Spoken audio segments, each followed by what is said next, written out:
I have been a part of the Cheese Board Cooperative for 44 years now. I came to California from Ohio when I was in my middle 20s in order to work off alternative service to the draft during the Vietnam War as a conscientious objector to the war itself. And I moved to Berkeley and worked in community service for several years in a hospital. During that time, I met some people who were at the Cheese Board Cooperative. It wasn't actually a cooperative in the very beginning. It was started as a small ma and pa store selling cheese in 1967. By 1970-71, the owners, Sahak and Elizabeth, suggested that because they were already paying their employees the same wage they were taking themselves, why don't we just turn this into a cooperative, or the term that they used in those days was a collective. It was an immediate success.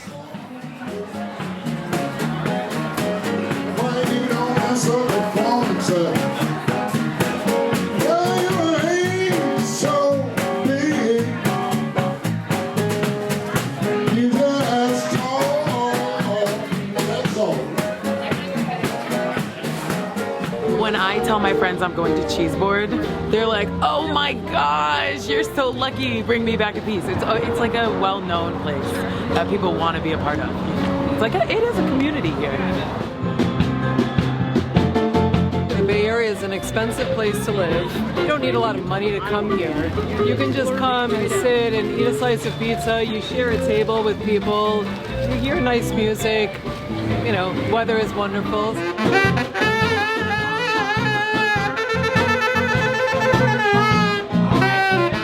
I didn't really know anything about this place until I went to middle school, and I used to have to walk back and forth, and I used to see the lines here, and I will always wonder what's in this place where people are sitting outside, where it's raining cats and dogs, and people still sitting outside. So I finally came here and realized it was vegetarian pizza, and I'm a meat eater, so I'm like, what the hell is this? We started out with a very homogeneous group, kind of radical hippies or something, back in the early 70s. But it has been a goal of ours to become more diverse, to reflect the greater population. The biggest criterion to be here is that you want to be here. You want to be part of this kind of alternative political or governing body where we look at capitalism as not the only possible way that you can make a living. We want people that have all kinds of skills to come and share their skills with us. We make $24 an hour. We all make the same wage, regardless of how long you've been here. So that's kind of unusual. And then at the end of the year, we split up the profit.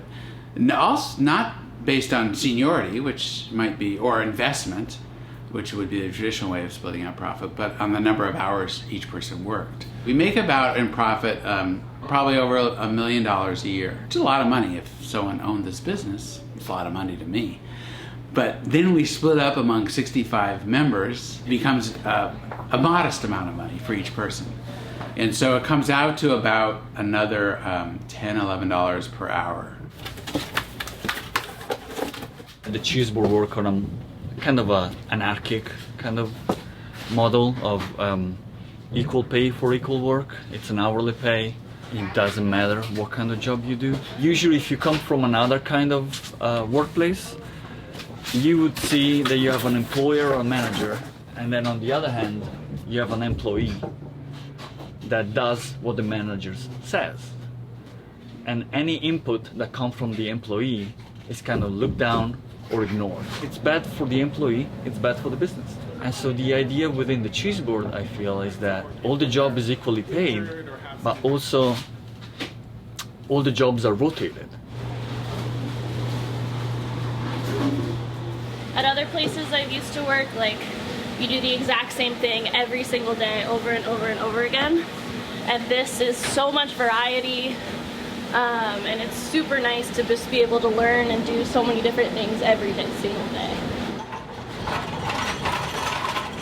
You know, in all of the jobs that I have had in the past, I always used to think to myself like, oh, you know, if I was the owner, how would I do it differently? But it just ends up being that I found this type of business where I don't have to be like a rich millionaire starting an own company in order to like have a say in my place of work. I think that we all work a little harder and care a little bit more because it is ours, and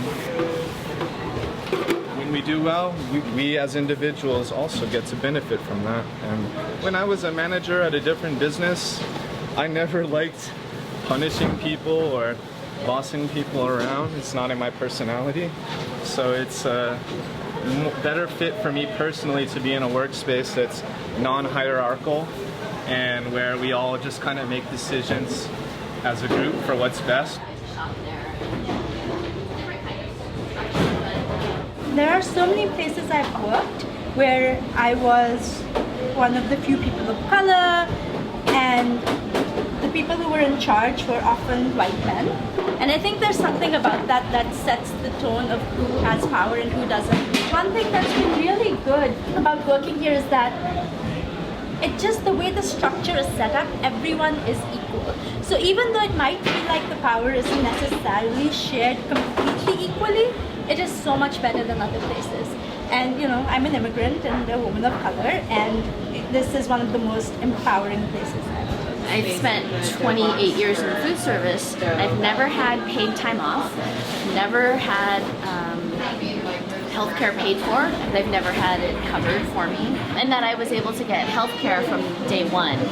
$400 a month that I didn't have to pay, you know, out of my own pocket.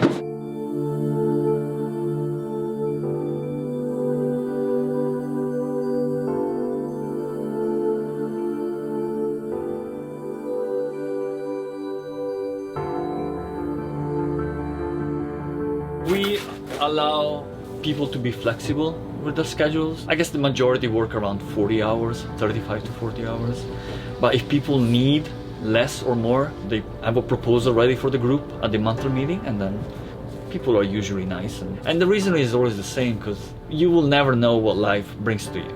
And so, you know, one day they might need, one day I might need.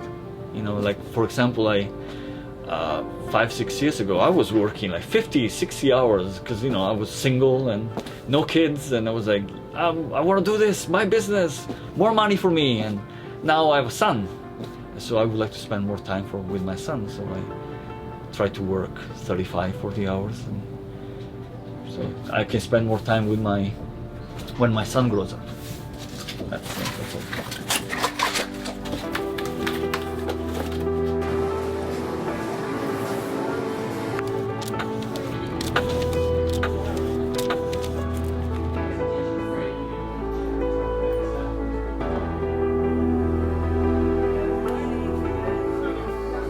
One of the reasons, in my personal opinion, that we have been as successful as a cooperative ourselves is because every 4 or 5 years we decide to try something new. For example, the business started just as a cheese store, but pretty quickly people realized that with cheese, bread went very easily in the palate, and so we started baking breads and selling it at the store. Eventually, years later, we decided to combine the bread and the cheese and make a pizza.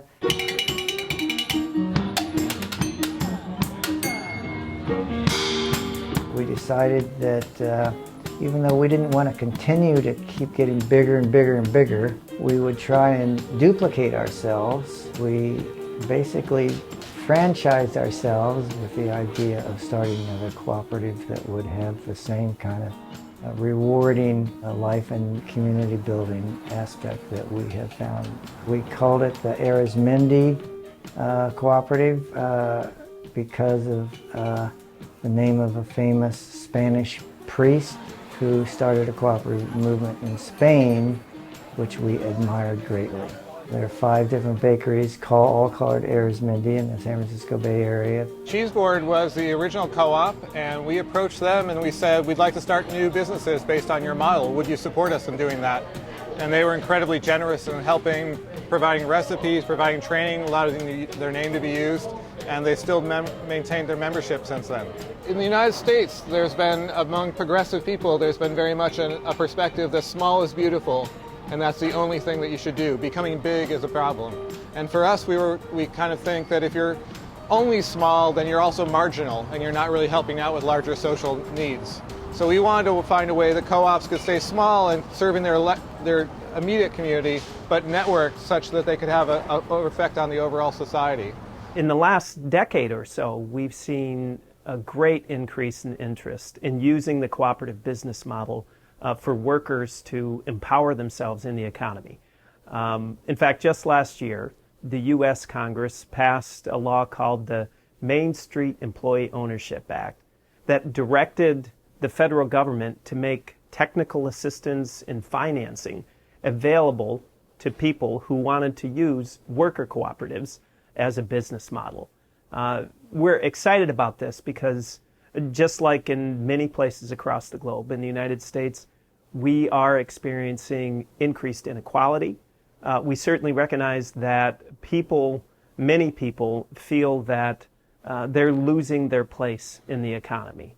And worker co-ops are one of the best strategies for people to, again, take control of their work life, take control of their workplace, so that they can take care of their families and take care of their communities.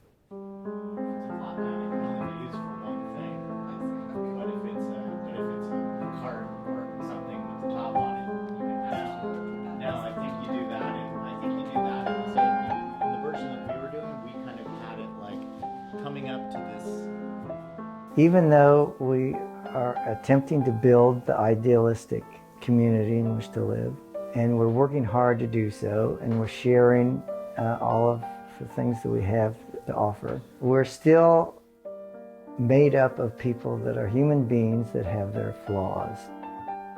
We all have our flaws. And so because of those flaws, there are conflicts. The larger you get, in some ways, the harder it is to make a community that shares all of the same ideals. At the Cheese Board, when we make decisions, we have 4 levels of decision making. You can say yes. You could vote yes. You can vote abstain. You can abstain and not vote. You can vote no, or you can vote a hard no. And a hard no is like a blocking no. And in order to stop something, you have to have a very, very important moral reason that you could not work here if this happened. And we have a facilitator come and help us organize our meetings. We have, and at first I was kind of hesitant about it because I like the fact that we self-facilitated and it seemed very private. But in the end, I think it's helped the group a lot come to move forward and make decisions, because the bigger we get, the harder it is to kind of corral the group.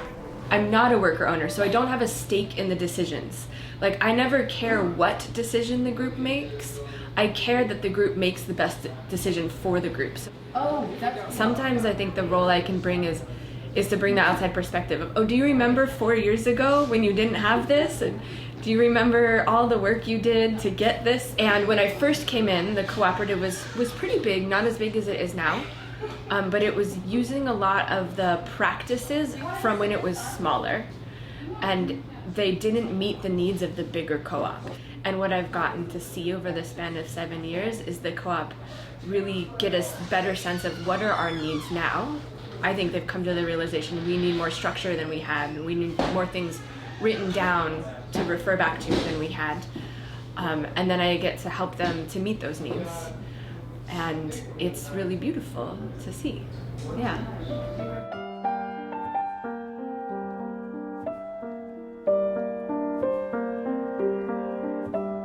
You're really vulnerable to a couple people who could be really negative, can really bring a business like this down amazingly.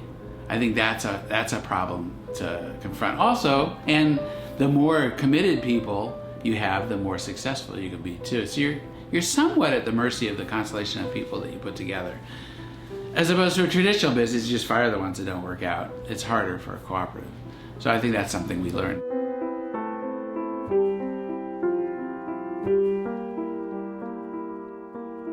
Well, sometimes I think about Cheese Board is like being part of a big family. So that means that we function and we don't function. We argue and we love each other. And so much of the Cheese Board is like that. But it is also this thing where you can get up in the morning and you can look in the mirror and feel like I have done as little harm as I can. I have actually, what I do here is try to make things better.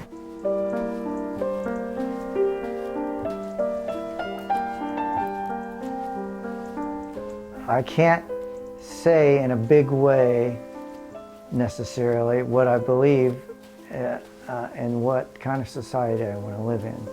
But if I show it, that's a pretty powerful statement.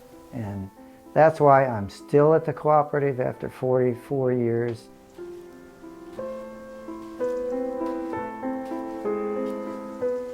But it's my community, it's my family, it's my extended family now, and so I don't want to leave it, even though I don't want to work as hard as I did when I was young. And so, and I want to show more and more people the advantages of working cooperatively rather than competitively. Whether it will be successful in the end, nobody knows.